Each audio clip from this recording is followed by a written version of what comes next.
Unaware she had just inherited her grandfather's billionaire dollar empire worth $30 billion, Jessica Montgomery stood frozen as her husband David served her divorce papers at the Christmas party.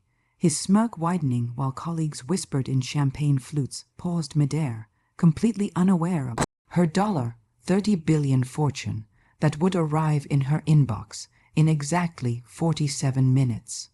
The woman he was publicly humiliating, calling her a financial burden and dead weight in front of 200 guests at Montgomery, an associate's annual celebration, had no idea she was about to become one of the wealthiest women in America.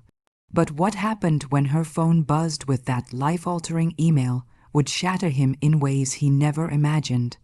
Would Jessica reveal her inheritance right there, exposing David's greed and cruelty before everyone who'd watched him betray her? Would she walk away silently, letting him believe he'd won, only to destroy his carefully constructed world piece by piece?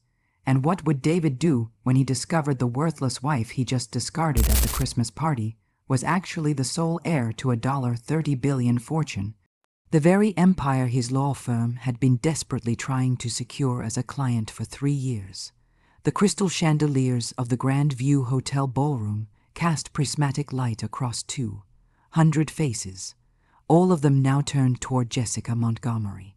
She stood near the 12-voot Christmas tree, its white light suddenly feeling more like interrogation lamps than holiday cheer.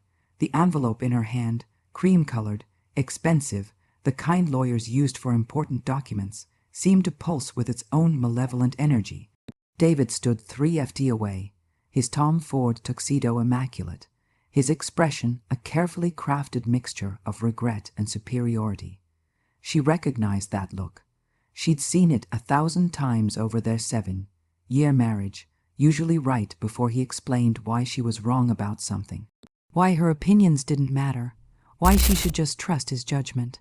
"I think it's better this way, Jess," he said loud enough for the nearby partners to hear. "You'll understand eventually. We've grown apart. You want different things. I need someone who understands my ambitions."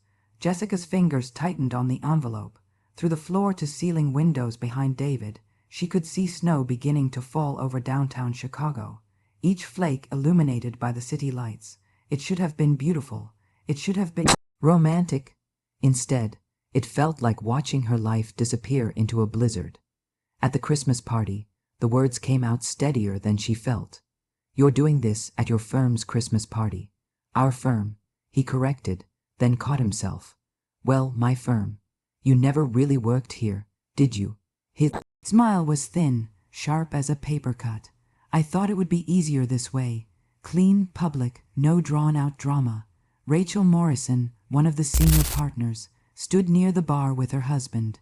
Jessica caught her eye for just a moment before Rachel looked away, embarrassed or complicit. Jessica couldn't tell which. 3 junior associates near the dessert table had their phones out. She could practically hear the group text flying through the firm's social network.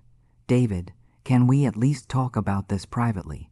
Jessica hated the pleading note in her voice, hated that she was giving him this satisfaction. "There's nothing to talk about." He gestured to the papers in her hand. "It's all very straightforward. You can keep your car. Obviously, the apartment is mine. Well, the lease is in my name. I've been more than generous with the terms considering you haven't contributed financially to our marriage in any meaningful way." The words hit like physical blows. Jessica thought about the dinner she'd made when he worked late, the dry cleaning she'd picked up, the social events she'd organized and attended, playing the perfect lawyer's wife, the editing she'd done on his briefs, research she'd helped with, always uncredited, the emotional labor of managing his moods, his stress, his ego.